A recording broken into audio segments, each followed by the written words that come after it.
Hi, my name is Kate Carson. I'm 29 years old. I manage commercial properties in Phoenix. On Christmas morning, my mother pointed at the door. Her voice was ice. "Get out and don't ever come back." I froze in her hallway, holding the gift I bought her. Behind her, the tree glowed like nothing was wrong. Dad stood near the kitchen, saying nothing. He never says anything when it matters. I walked out into the cold. No coat, no goodbye, no explanation. 3 weeks later, Dad called in a panic. He asked why the mortgage hadn't been paid, why the bank sent foreclosure warnings. My answer was simple. You told me to leave, so I left everything. And that's when the real unraveling began. Before we go on, tell me where you're watching from, and one detail about your setup. Couch, bus, night shift. Echoes of Life wants to know who's sitting with us tonight. People think dysfunction arrives suddenly. Ours grew slow, like mold behind a wall. Mom lived for appearances. Perfect hair, perfect nails, perfect judgments about everyone else. She worked part-time at a dental office, said it made her feel important, said the wealthy clients respected her. She needed that fantasy more than air. Dad was different. Quiet, hardworking, tired in ways no sleep could fix. He spent years nodding through her tantrums, never pushed back, never protected anyone, not even himself. My sister Emma saw it early. She rebelled. Piercings, new friends, late nights. Mom hated that Emma didn't fit her perfect family script. I fit the script too well. Good grades, part-time jobs, never talked back. That made me the responsible one. Mom weaponized that title constantly. You'll take care of us someday. You're the stable daughter. You owe your parents after everything we gave you. Everything they gave me. Most days were shouting matches about money. Mom complained about bills while carrying new shopping bags. Dad came home exhausted only to get blamed for everything. So I studied harder, worked harder, planned my escape one exam at a time. By high school, I was bussing tables, saving every dollar. The restaurant owner taught me real skills: budgeting, problem solving, actually earning what you spent.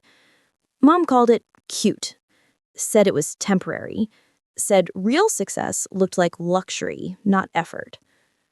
I graduated near the top of my class, got a scholarship to ASU, left home with 2 bags, student loans, and relief. But Mom didn't celebrate. She never does. She just said, "Good, make money, take care of us later." I should have known what was coming, because entitlement never stays small. It spreads. College felt like oxygen after years of walking on eggshells. I studied, worked, and rebuilt myself without her voice in my ear. Graduating with a business degree felt unreal. I landed a job managing commercial properties in Phoenix, 72 grand a year, a decent apartment, a small life that finally felt mine. I visited home once a month, mostly for Dad. He still looked tired, still swallowed Mom's moods whole. Those dinners never changed. Mom complained first: money, her job, her friends. Then she pivoted to me. "You should help more. Good daughters support their parents. Other kids buy their moms new cars." I ignored the guilt until I couldn't. In 2018, Dad lost his job. Corporate buyout. 52 years old, no degree, no chances. He tried everywhere. Nothing. Then Mom called me at work sobbing, said the bank sent papers, said they'd lose the house, said I was their only hope. My stomach dropped. I knew their finances were messy, but not desperate. "How much?" I asked. The answer felt surgical. 4 months behind, $7,200 to save them, $1,900 monthly going forward. I had savings, not much, enough to help, enough to ruin myself slowly. I met with their bank that weekend, explained everything, showed my statements, arranged a structure where I quietly took over the payments. Their names stayed on the loan. I handled the money. I even let the bank tell a fake story about assistance programs. It protected their pride. It destroyed mine. The first transfer hurt. The second numbed me. By year 2, I wasn't helping. I was supporting 2 adults who refused to adjust their lives. Mom started spending more. New clothes, new hair appointments, new complaints about being poor, while I lived like a college kid again. My friends noticed. Why was I always broke? Why couldn't I travel? Why was I skipping dinners out? How do you tell people your mother became a financial black hole? The relationship I had ended. He said I was emotionally unavailable, said I was still tied to my parents. He wasn't wrong. By year 4, I tracked every payment. Color-coded spreadsheets, red everywhere, panic everywhere. I kept telling myself it was temporary, but entitlement doesn't fade. It grows deeper roots, and mine were choking me. If this were your family, what would you do? Comment 1, to cut everything clean. Comment 2, to confront them publicly. Echoes of Life is watching your choice. 6 years passed like that. 6 years of payments, excuses, and quiet resentment. Then came the day that detonated everything, Christmas Day. The night I finally snapped. I drove over with groceries, like always.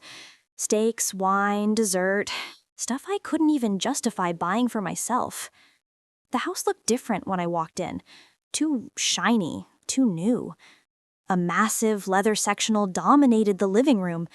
Brand new, at least $6,000. Mom saw me staring. "What do you think? We deserve nice things." She said it casually, like I hadn't been paying their mortgage for years. I swallowed the anger, headed to the kitchen to cook. Dad sat in his usual chair, scrolling his phone. He mumbled a greeting, didn't look at me, didn't look at anything anymore. But then I noticed something strange. Someone else was there. My aunt, Mom's sister, visiting for the holiday. Smart, grounded, successful, everything my mother pretended to be. She hugged me tightly, said she was proud of my job, said my parents must be thrilled about how well I'd done. I watched my mother's jaw tighten, that familiar flash of envy. Dinner started tense, but civil, until Aunt Brenda casually asked one innocent question. "By the way, did you two ever catch up on your mortgage? I remember hearing something about trouble a few years back." The fork fell from my hand. My pulse spiked. The air froze. Mom frowned. "What mortgage trouble?" Brenda blinked. "Oh, Kate mentioned helping during a rough patch." Silence. Pure, suffocating silence. Mom turned slowly. "You did what?" Her voice was low, sharp, deadly. I tried to explain gently. "When Dad lost his job, you were 4 months behind. The bank—" Her chair scraped loudly. She stood, face red, hands shaking.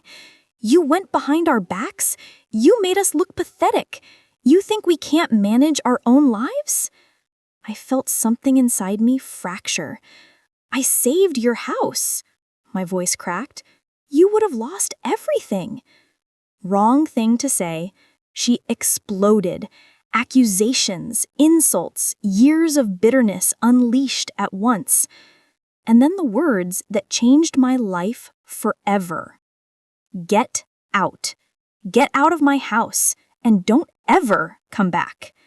Christmas lights glowed behind her, red and green reflecting off rage.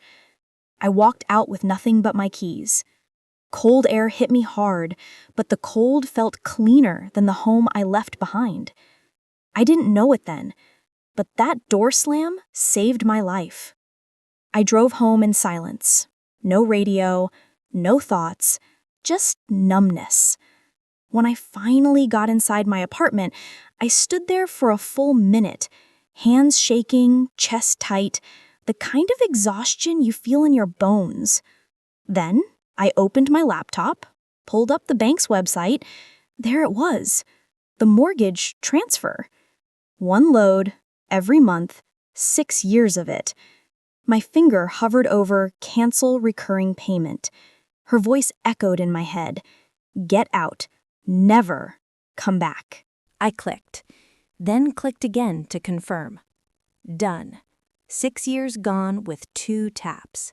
And for the first time in forever, I wasn't drowning. I wasn't responsible. I was just free.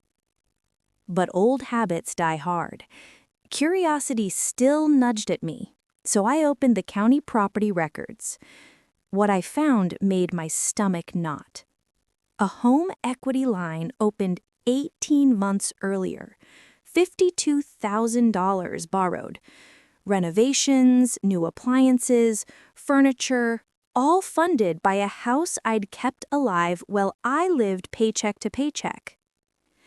Then I checked employment records. Mom hadn't been working part-time. She'd been collecting unemployment for 8 months. So every rough day at the clinic story, a lie. I didn't call, didn't explain, didn't justify. I let silence do the work. Week 1, nothing. Not a single message. Maybe they thought I was cooling off.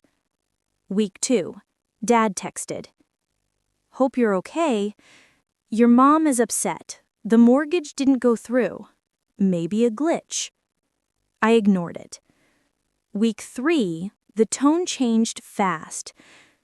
We got letters from the bank. We really need to talk. Please answer. I stayed quiet. Then came the predictable message. They're starting foreclosure. I stared at it, waited to feel something. Guilt, fear, sadness. Nothing came. Just relief. Cold, clean, final. The next morning, my building manager called up. Your father is downstairs. Of course he was. Crisis always brings out their best performance. He stood in the hallway looking 10 years older, eyes red, hands trembling, like someone finally tasting the consequences they'd avoided for years. We're losing the house, he whispered. We got the notice yesterday. He looked at me like I was the last life preserver on a sinking ship. Please, we need your help. For a moment, I said nothing. I just studied him. The fear, the desperation, the sudden realization that I had been holding everything together. I stepped aside and let him in. Not out of pity, not out of obligation, out of one reason only. I wanted to hear exactly what they'd say now that their safety net was gone. And what he confessed next rewrote everything I thought I knew. He sat on my couch shaking, hands clasped, eyes swollen, like a man finally seeing his own shadow. We can't lose the house. It's all we have left. I didn't rush him, didn't comfort him, didn't save him. Not anymore. He kept talking anyway, words spilling out like a dam breaking. Your mother, she thought you'd keep helping. She said you owed us. She said it was your responsibility. There it was. The truth laid bare in one sentence.